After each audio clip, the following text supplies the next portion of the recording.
السلام عليكم واتهي داوديال سو دواada asxaabay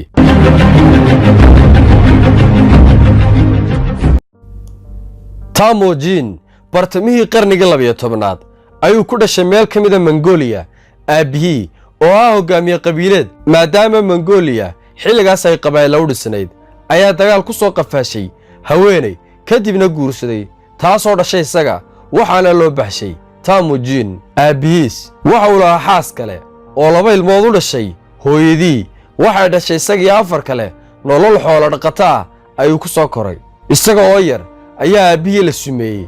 oo uu geeriyooday xilliga kadibna waxa uu bilaabay in hooyadii iyo walaaladii ilaaliyo ugaadhsada miyiga gala ayuu noqday oo aad xoog badan oo laga boqo xilli ay ugaadhsanayeen isaga iyo walaaladii ayuu wiil aabihii dhalay cunno isku qabsadeen kadibna wuu dilay waa uu fakaday kadibna waa la soo qabtay balse waa uu ka baxsaday nolol adag ayuu ku koray waxa uu soo aaday dhul Shiinaha halkaas oo adoon ahaan ay boqortooyo u qabsatay dhibaatooyinkaas oo dhan isagoo ka hooseeya da'da 20 sano ay ku dhacayaan Temujin waxa uu ka soo baxsaday adoonnimadii waxa uu yimid dhulkiisa Mongolia waxa uu bilaabay inuu qabiilkiisa hogaamiye u noqdo uuna mideeyo dhammaan qabiiladii Mongolia waxa uu noqday hogaamiye laga boqo waxa uu la baxay magaca noqday kaas oo Genghis Khan oo lagu macneeyo Soomaali ahaan hogaamiyihii badweynta ama hogaamiyihii dunida Genghis Khan waxa uu sameeyay boqortooyadii Mongolia waxa uu ciidan u kala diray jiha kasta oo dunida ah waxa uu cagta mariyay dhammaan boqortooyooyinkii iyo maamuladii ka jiray dhulkaas waxa uu fidiyay duulaankiisii isagoo boqolaal kun oo Mongool ah u diray dhan walba maamulka boqortooyadiisu waxa ay ka jirtay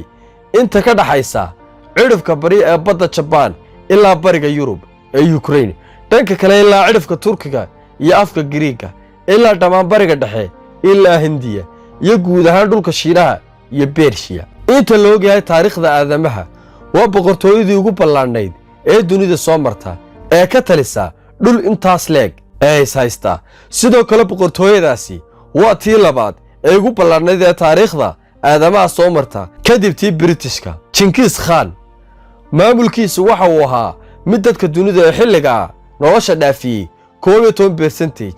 waxa uu dilay in ka badan 40 milyan oo qof dadkaasi waxay u badnaayeen Persian iyo Chinese taariikhda ma jirto hogaamiye dilay tiro inta leeg oo dad ah waxa loo arkaa xasuuqihii ugu weynaa ee taariikhda aadamaha soo mara sidoo kale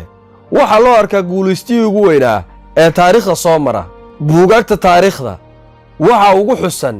inuu sameeyay boqortooyo waqti gaaban ku xukuntay dhulkii ugu ballaadhna xilliga iyo dadkii ugu badnaa ee haystay ilbaaxnimadii u sareysay sidoo kale waxay taariikhdu xustaa sida cajiibka ahayd ee ciidamadiisa cagta u mariyeen boqortooyooyin lahaa ilbaaxnimo iyo aqoontii u sareysay waqtiga waxa loo aqoonsan yahay inuu yahay mid ka mid ah shakhsiyaadkii ugu saamaynta badnaa ee dunida soo mara maanta Mongolia waxa looga yaqaan haliyay ku xusan qulubtooda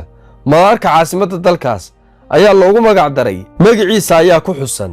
lacagta dalkaas iyo sawirkiisa